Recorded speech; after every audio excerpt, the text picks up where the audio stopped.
Welcome to the Wayne Bennett Podcast, celebrating West Virginia's people, places, and the culture of Southern Appalachia. Now here's your host, Wayne Bennett. Welcome to Wayne Bennett's Podcast. My name is Wayne Bennett. This is episode 98, and it's April the 5th, 2023. And straight from Fire Tower Road, our guest today is a former coach and AD at Independence. He's also the former Coalfield Conference Commissioner, a good friend, Rick Vass. Welcome. I'm glad to be here, Wayne. I'm glad we had an opportunity to do this. Now, you grew up in Monroe County, and was your dad a farmer? Or? My dad was a farmer. My grandpa was a farmer, and about everybody in our whole family had some dealings with farming pretty much all my life. Dad later on got away from the farming aspect of it and kind of went into mechanicking. Probably when I was about maybe 10 years old, he bought a garage in Sinks Grove and a gas station. And he started running that with my mom. And of course, my older brother, he kind of helped out a little bit too, but he got into that. Mom kind of run the grocery store and the gas station, and he would work on vehicles and lawnmowers and all kinds of things like that. So that was probably the last part of my high school years, probably was there in Sinks Grove, just living in a little community there right in town. Did you live right there around Sinks Grove? Dead in Sinks Grove, right at the intersection between Route 12 and Route 3. You come up from Fort Springs and you come into Alderson from both ways, and it comes to an intersection where Route 3 and 12 meet, and the house was over to the left and the gas station was just up from the right. Now, several years ago, Kim Reedy and I went to a race up around Union. It was Farmers Day. I think it was the first weekend of June. I don't know whether they still have that. Still have it. Still have that celebration. And it was kind of funny. It was a 5K race. And, of course, Kim was a pretty good runner, and I ran a little bit. And there was about 50, 60 people in it, but not too many real runners. And Kim won it, and it was like 8:30, 9 o'clock in the morning. Well, they wanted him to stay and be on the fire truck going on the parade, which was like 12 o'clock in the day. Of course, Kim, he wanted to do that. So there was several vendors and it was a great time. I keep saying I'm going to go back there, but we have been through Union and stopped at the Amish stores and went on to that Point Bank or restaurant on down the road over in Virginia. And beautiful, beautiful area. And how old were you when you got into sports? Me personally, I was probably 8, 10 years old, probably. Like I said, I was doing something. We were just playing, around the house. There was about a neighborhood, kind of like you grew up in too, neighborhood kids, and we'd play football, basketball, baseball, whatever the season was. And like I said, I was kind of short and stocky at the time, so basketball wasn't my thing. So I figured baseball or football was probably going to be something I wanted. But then between my 6th and 7th grade year, I grew about 4 inches. Wow. So then I started getting in more of the basketball aspect, and my dad had a carport type thing right beside the house, an old garage. It used to be an old turkey farm, and they used to raise turkeys from the little and then they would take them out in the big field later on. But that was just above my house. Then Dad bought that garage later on too. And out front, I had a basketball goal. So I was one of those day and night, sweeping the snow off the driveways, and got to be a pretty good basketball player. Now, did they have Little League and stuff there? They had Little League in Alderson. Okay. And that's when my dad actually was working kind of 2 jobs. I remember Rossford had Little League. Rossford had them, but my dad worked in Alderson. And so we would ride the bus, me and some boys from up on Flat Top Mountain, we'd ride the bus home to Flat Top, then walk down about 5 miles off of Flat Top Mountain down into Alderson, and then we'd play Little League. And then, of course, Dad would get off from work or whatever and stay around and take us back home that night.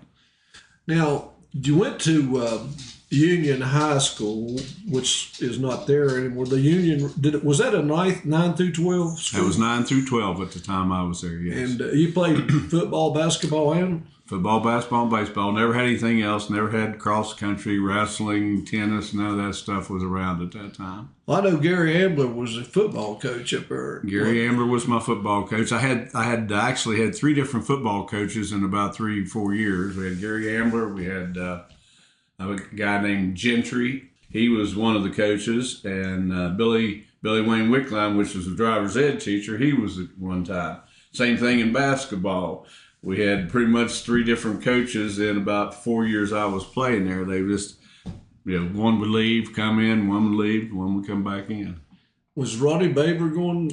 Roddy was still there, and probably that was my probably 10th grade year and Roddy's 9th grade year. Okay. And he played football, and Roddy will tell you, he said we just beat on him was all basically he was one of the practice dummies. He kept saying, but Roddy was a tough little thing. He stayed with it. And, well, I know he went up there for a while, and then he actually graduated from Woodrow. Yes, he came back down this way and ended up graduating back down here. Then in basketball, you guys. I remember some of those guys: Mickey Johnson, Ted Upton, Gavin Copeland, Larry Eccles. I mean, but there was a lot of single A schools back then. I mean, people don't realize the number of schools that were around. There was in about every little town, like we was talking about a minute ago. You had Alderson, Ronsford, Union, Peterstown, Gap Mills, Greenville, and that was just around in our little area. And then, of course, you had White Sulphur over that way. You had Marlington, you had Rennick, Frankfort, Crichton, all those schools. All of them had little basketball teams, and some of them had football, but not many of them did. Most of them were basketball. Talcott, for instance, all they had was basketball and baseball. In football, the teams that you guys played, the only school now that exists is Meadow Bridge. You guys played Nuttall and Anstead. I would say that's probably right that I can think of. And they tried to close Meadow Bridge. Oh, yeah. You're probably right. That Meadow Bridge, just now that I'm going back to think about it, we played Meadow Bridge, Anstead. Of course, that's when they won the state championships those years. We had a tough road because even in football and basketball, we either had to go through Anstead, which had a powerhouse, or we had to go through Norfolk in basketball. And they won the state championship 8 years in a row. And we had really good basketball teams my junior and senior year, losing maybe 2 or 3 games, and all of them was either to Norfolk or Oakville and Bramwell. They were pretty good teams back in, too. Well, I know your senior year, you one particular game, you put up 41 points against Pocahontas County, I think, and you averaged 26 points a game. And normally in today's time, that'd probably be first team All-State, but that got you honorable mention All-State. Yeah, it sure did. The leading scorer in the state, which people recognize a lot more than they would me, was Warren Baker. Yeah. Warren was the leading scorer that year. Of course, he was at White Sulphur, and then he went to Greenbrier East. They closed that school, I would say, probably in 71 or 72. They closed White Sulphur, and he ended up going to Greenbrier East. Of course, that's where he graduated from. But he was also a first baseman. A lot of people. Yeah, that's what I was getting ready to say. People don't realize he was pretty good baseball player. Oh yeah, he hit the ball good. I mean, at 6'8", I reckon he was 6'8", 6'9". Of course, you couldn't overthrow him at first base. I mean, no shortstop put it anywhere close to him. He caught it, and I pitched to him. Like I said, he was a tough out, even to try to get him out, because you had a big range there of his strike zone, but still he could cover it pretty good and pretty quick. Well, I know he was at the state tournament. He was the one everybody was talking about. They wanted to see, and but I can remember a game when Baker and East came to Beckley, and Cedric Robinson had one of the best games he'd ever had against Baker. He scored 20-some points and looked great right there in the middle, but.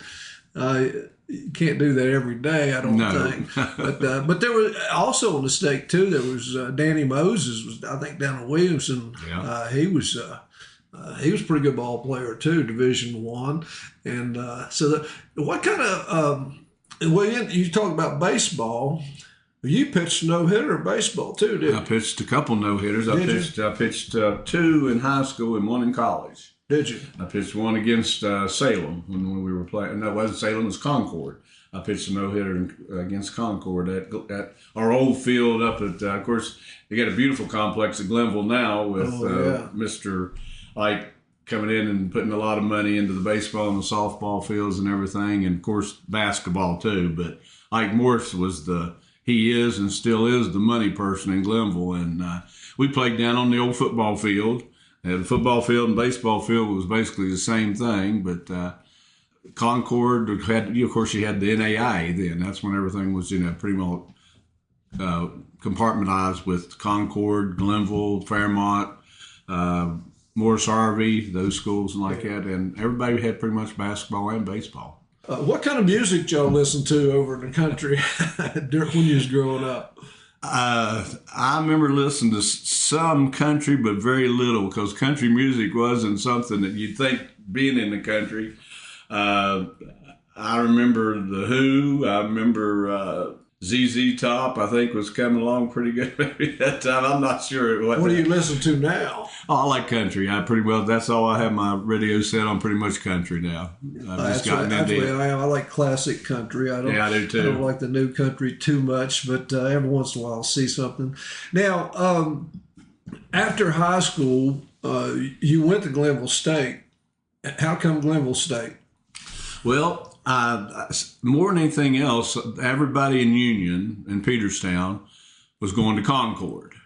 And I'd been with those people for 4, years, or even some of them through junior high and high school both. So I decided I was going to go somewhere different. Coach Jess Lilly came down and talked to me and gave me a scholarship. And I also had one from Concord, and I can't think of Coach Don Christie.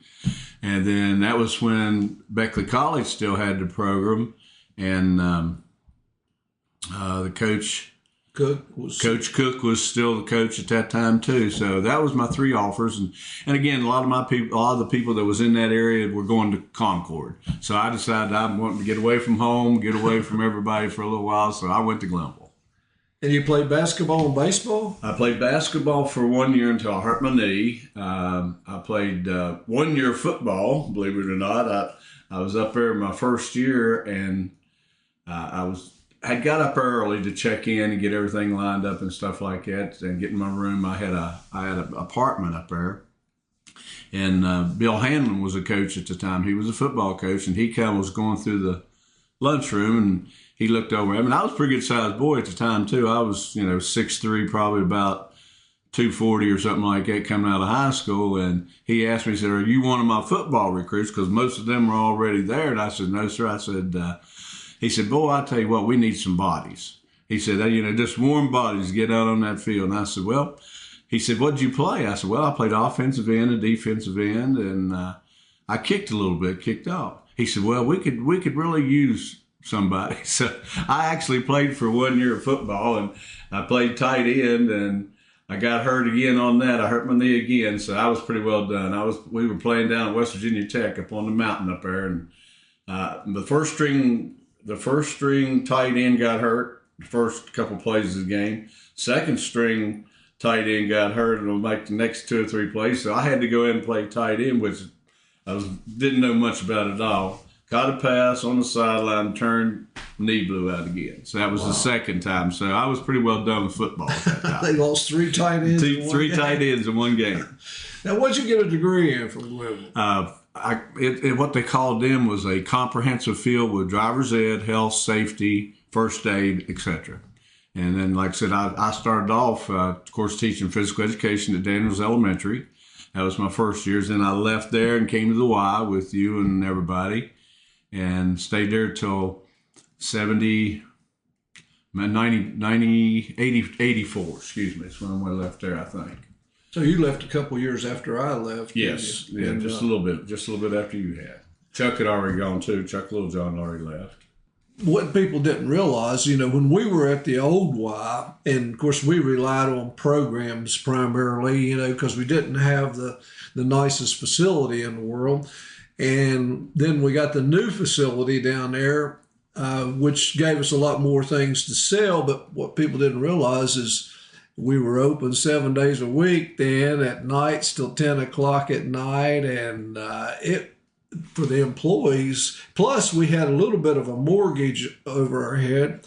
So we had to make things work, and it was a lot of hours. There was a lot of hours went in. I mean, work weekends. I know me and you both put a lot of time in. And you did with wrestling, and I did with basketball. Then we picked up a men's basketball league program running on Sunday nights, playing it Mondays sometimes too. And, you got out there at 10, 11 o'clock at night sometimes if you're lucky.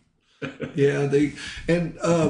Well, at the old Y, the one year, I kind of got soccer going a little bit. We met at Warren Williams, and Kyle Rote Jr. was a professional soccer player, and soccer seemed to be going to be the big thing. And Coca-Cola had a program where they gave you soccer balls and rule books and a few things like that. So the first year I built some goals. They weren't normal size, but I built some goals, and we played down at Warren Williams on the Dust Bowl, and the field was only about 60 yards or whatever. And I think I had about four teams or whoever showed up, and then we took an all-star team. Colonel Don Atkins, as boys played, and we took an all-star team down to Bluefield.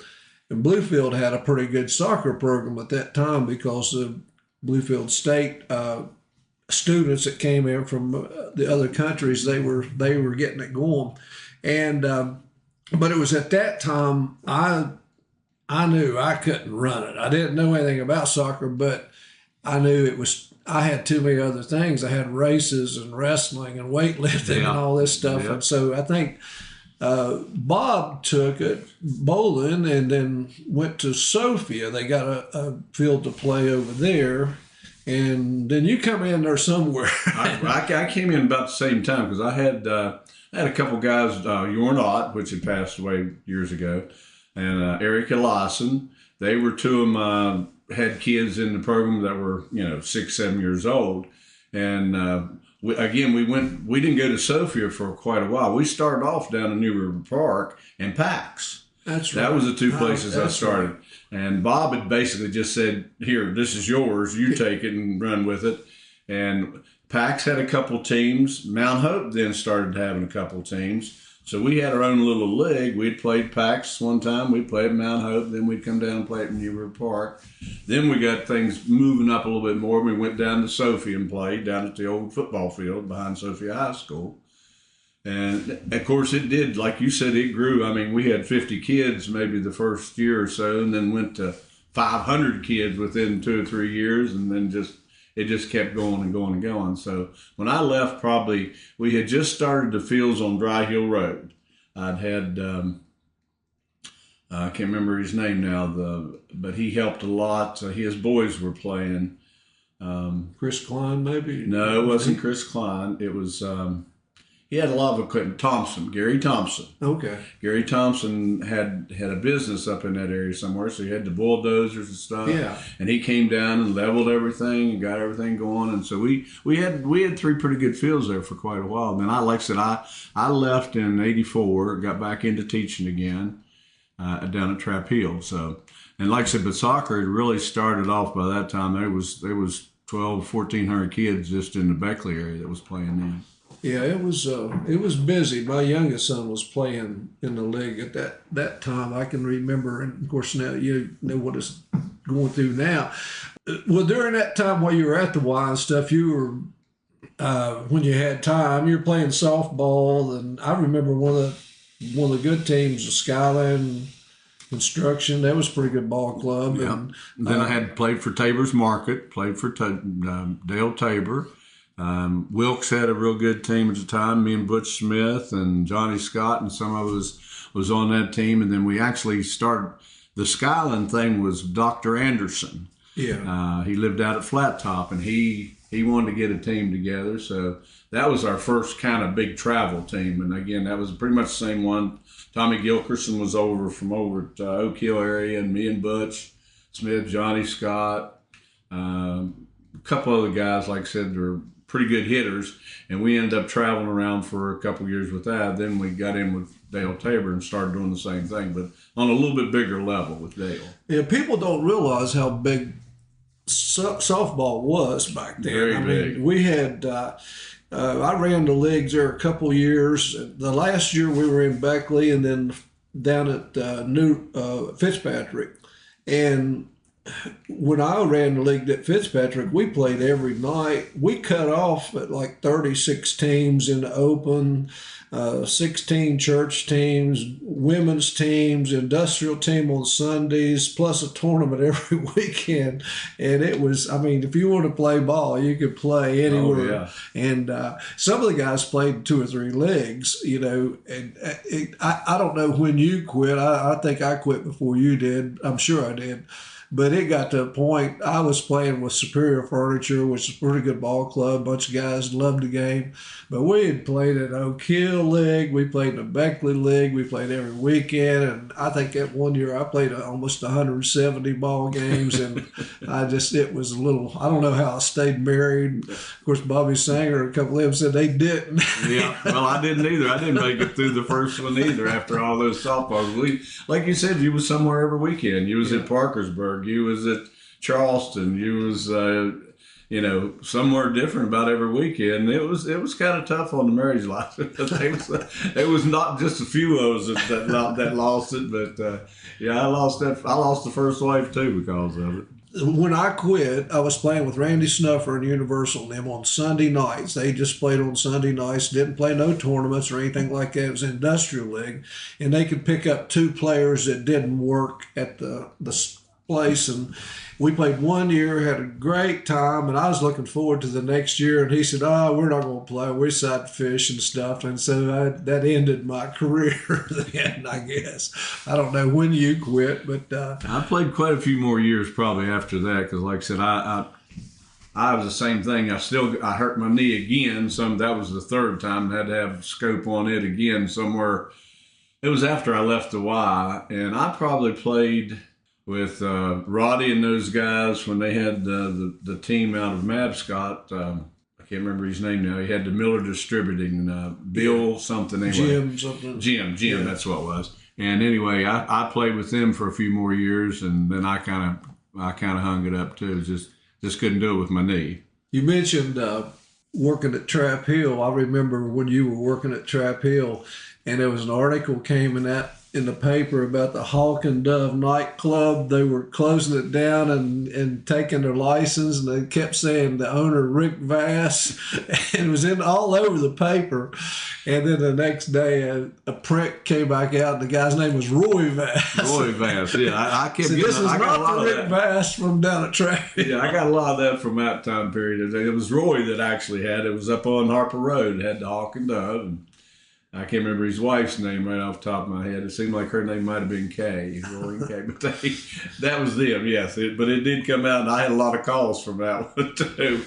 But now you ended up at Independence High School, and over the years, you coached cross country, track, golf, anything else you coached? Yeah, that was about all I done was on that.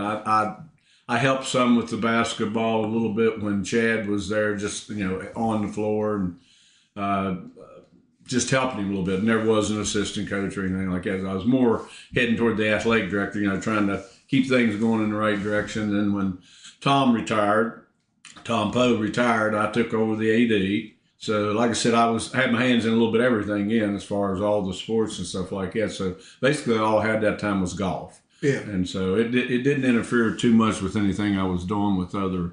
Had you ever played golf as a kid or younger? No. When did you take up golf? I didn't start playing golf until, actually, the first time I ever played was in college. Had to have an individual and dual sport, and Coach Jess Lilly was the teacher for that. And the first day he got us together, there was 4 of us needed that individual and dual sports to graduate.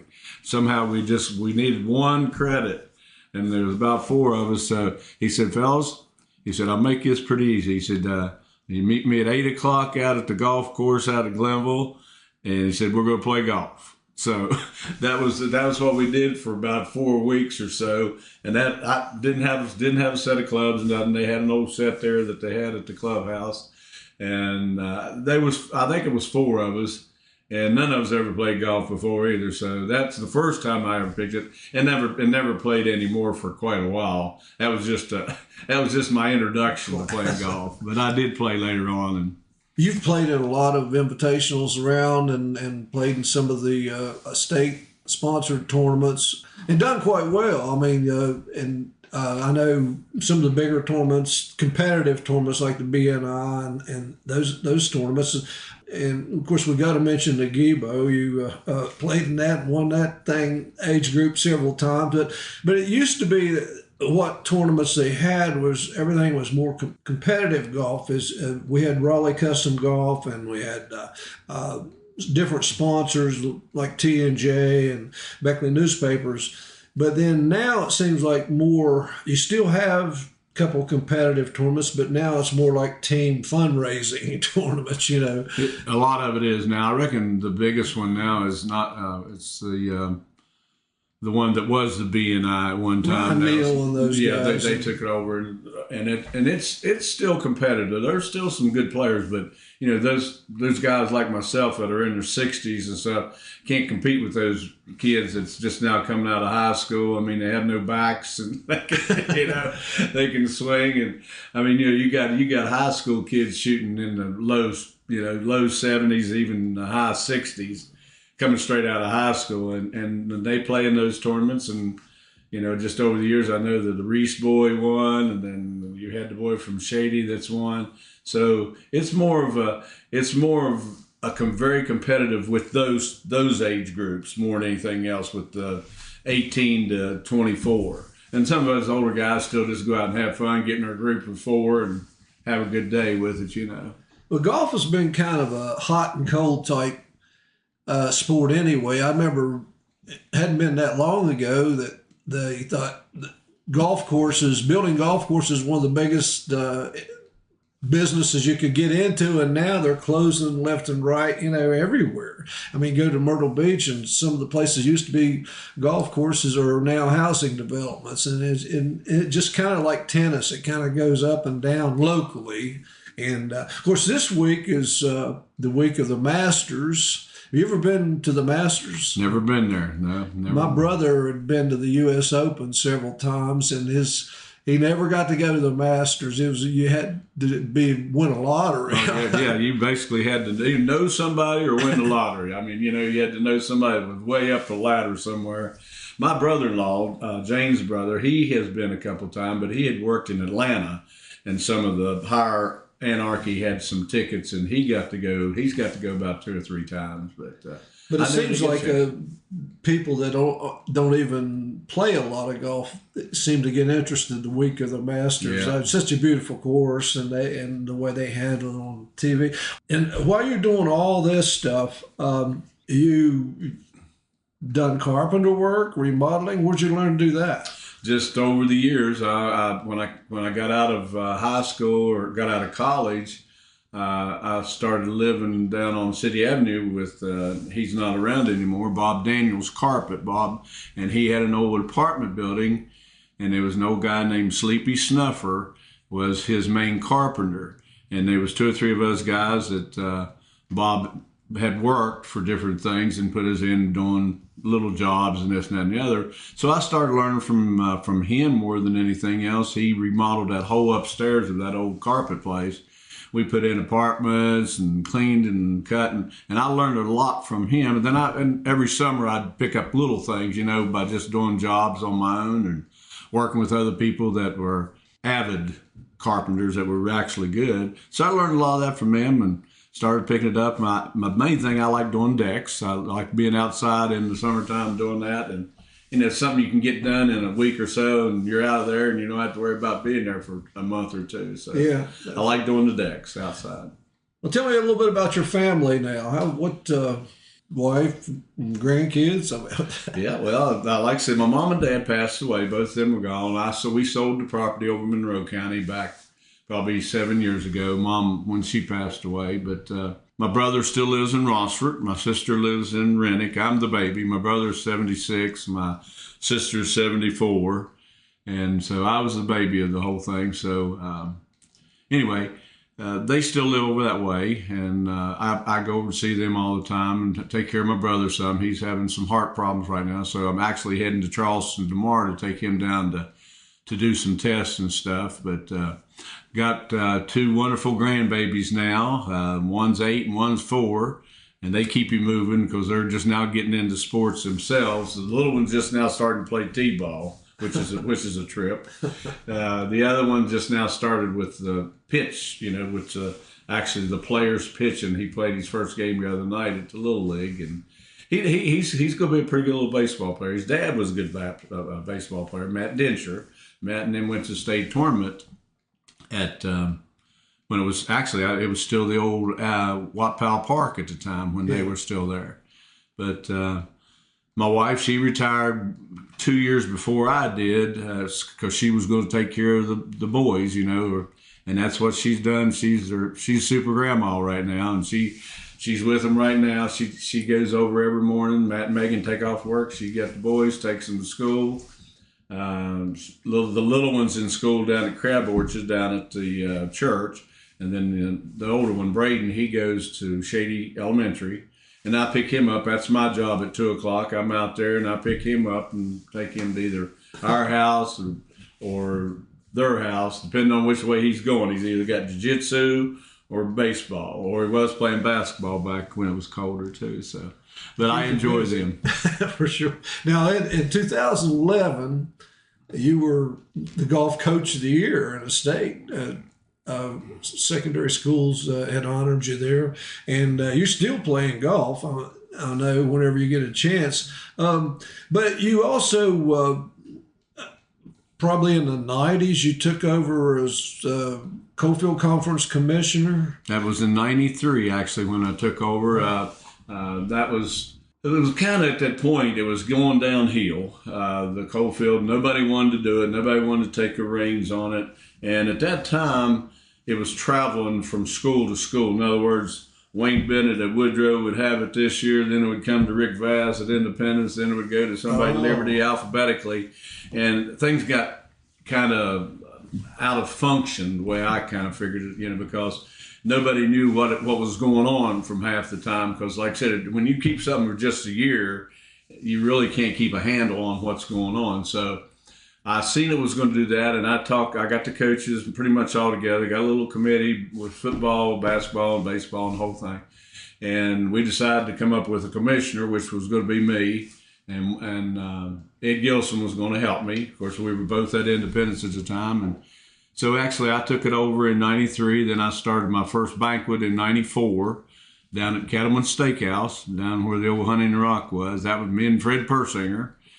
So that was our first year, and what we did every year after that, we had athletes from each school. At that time, I think we had 25, maybe 30 schools, and so we had quite a few. And we would just take a male and a female athlete from each school, and they were all voted on by the coaches at their school, and there'd be a male athlete and a female athlete. And we'd bring them in, feed them dinner, and we'd raise money during the year. I raised money from just different things, and I had some donations. Governor Justice at the time was just running the Greenbrier and things like that, so he helped me a whole lot. He gave some money to the organization, and like I said, we kind of went from that and just kept getting a little bit bigger and bigger and bigger. And we, of course, the Cattleman closed, and we went a couple other places. Went to the Armory for quite a few years, and then we went to Tamarack for the last few years I was there. And I think it's doing good now. I think the guys that are actually in charge of it now, they've got a good handle on what's going on now too with it. The guys from you tried to quit in 2009, and then they wouldn't let you, I guess. Yeah. Well, nobody would take it. That's the thing. It's one of those things you go, I'd like to get out of this. If somebody take over, well, nobody wanted to take over. Nobody wanted the responsibility of it. So I probably went about another 2 or 3 more years before I was still actually doing the Coalfield Conference when I retired. I kept it for 2 more years after that. Oh, really? So So I probably got out of it in about probably 214, somewhere in that area. Well, the AAA schools had dropped out because there was not that many around, and then now they're back. I know you got East and Princeton and Oak Hill and Beckley. Is there any other AAA schools yet? That's the only ones that, like I said, we had. That was pretty much the base back then too. Until they decided, like, someone went to Mountain State. Well, most of them did. I think the only one probably didn't was Oak Hill. They had dropped at that time. Oak Hill had dropped a class. Double A. So, but Greenbrier East, Princeton, Woodrow, they all went to the Mountain State, and of course that didn't last very long. I mean, it lasted a few years, but. And then the big thing, I think, what got most of those back into the conference is the wrestling, because they basically had no conference, with what they were doing, and they had to travel here miles to go to a wrestling thing. So I think you'd even mentioned one time, me and you were talking, that the coach at Greenbrier East wanted to get back into the Coalfield. So the guys then put wrestling back in as the first part of the Coalfield Conference as a AAA type thing. And then now, with the guys that are doing it now, they've got pretty much everything now is you got AAA division, AA, and single A. That's a good tournament, wrestling-wise. I mean, that's a tough tournament. And you had Independence, who's second in the state this year, and Woodrow was fourth in AAA, and several of those teams were top 10. Greenbrier West always state there. Championship, and I mean but the guys that are running now, Greg Fournette and those guys, they're talking about, they're trying to do something to where they have a Coalfield basketball tournament. It's going to be difficult, but because really the conference before didn't require you to play another conference school, so to speak.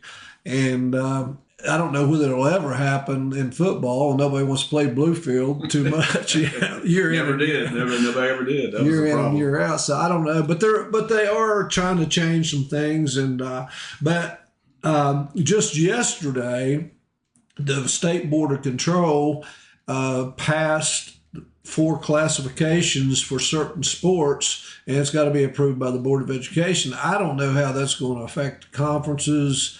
I don't know. Of course, they've done that in basketball, and it seems to be okay. I personally, I'm not really for that. Football, even this past few years, a team with a losing record could get in the playoffs. Now I don't know what's going to happen. Well, I've seen the basketball firsthand. I went to the state basketball tournament for my only years I missed the state basketball tournament was during the COVID. So I've been going basically 50 years to the state basketball tournament since I was 18, and haven't missed a year except for those COVID years. But this particular year, on the first couple of days, the games were not very good. I listened to you had 30, 40-point blowouts because you got a team like Wheeling Park playing somebody, that's probably half their population, considering with the AAA, AA thing. They're sitting there at 1,800 kids and kids coming out of Maryland or whatever, and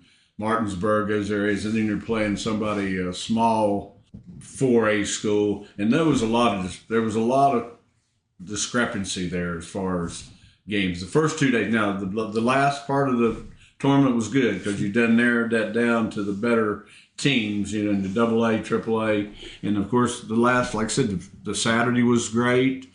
The Friday games were good, but those first couple of days was not much watching. There's a lot of a couple surprise. Jefferson upset GW, but there was mostly blowouts. I listened to, and it was the same way in girls basketball too. But so I don't know exactly how that's going to. They mentioned mainly, in addition to basketball, it would be football, volleyball, cheerleading, baseball, and softball, and didn't say it would have any effect on wrestling or tennis or some of those. So we'll see how it goes, and state that's consistently losing population and schools are getting smaller and consolidating. I just don't see adding another class. But well, I'm like you on that. It was, if you get a state like Georgia and Florida and that can handle that and has got the population to do Sure. it, you got 5 and 6A schools in some of those states, but they've got the population to do it with. Yeah. And like you said, West Virginia declining. Seem like every year we're losing people from the school system. I just noticed the other day again, like you said in the paper, that Raleigh County was cutting 26 employees, due to just the number of kids in the school system now that's just not there. You're retired, and other than hauling grandkids around, what's on your bucket list? I always ask this question. What's something that you, within the realms of possibility, what's on your bucket, something you'd like to do you haven't done? One of the things that I've always said this, that, if I'd ever had the opportunity, because I like playing golf real well, I'd love to go to Scotland. That would be probably the top of my list to go play, in the sheep fields, type thing, St. Andrews and da-da-da. That would be, and I know I've heard people talk about it being very tough to play. Don't get in the trap. Yeah, you don't get in the traps and don't get in the big hay field. But that was what I've always wanted to do. It probably is not going to happen, but it's still one of those things you can look at. Do they let the general public play it? Oh yeah, you got to pay a little bit. But again, my brother-in-law, he's taken his grandkids over there from year after year. He had a pile of grandkids, so that's their graduation gifts. He takes them wherever they want to go, and he's went to England, he's went to France, he's went to Rome, da-da-da. But one of the boys wanted to go to St. Andrews. So I think he didn't pay much more than maybe a couple $100, maybe, which, it wasn't too bad considering where you're playing. But Well, Rick, I appreciate you coming by, man. I always consider you a friend and glad you're doing great. And keep enjoying life, man. I'm hoping to. Keep it as long as I can. Anybody else out there would like to be on the program, you can contact me at awbennett50@gmail.com. And until next time, remember, if you're not dead yet, you're not done yet. This is Wayne Bennett, and God bless you.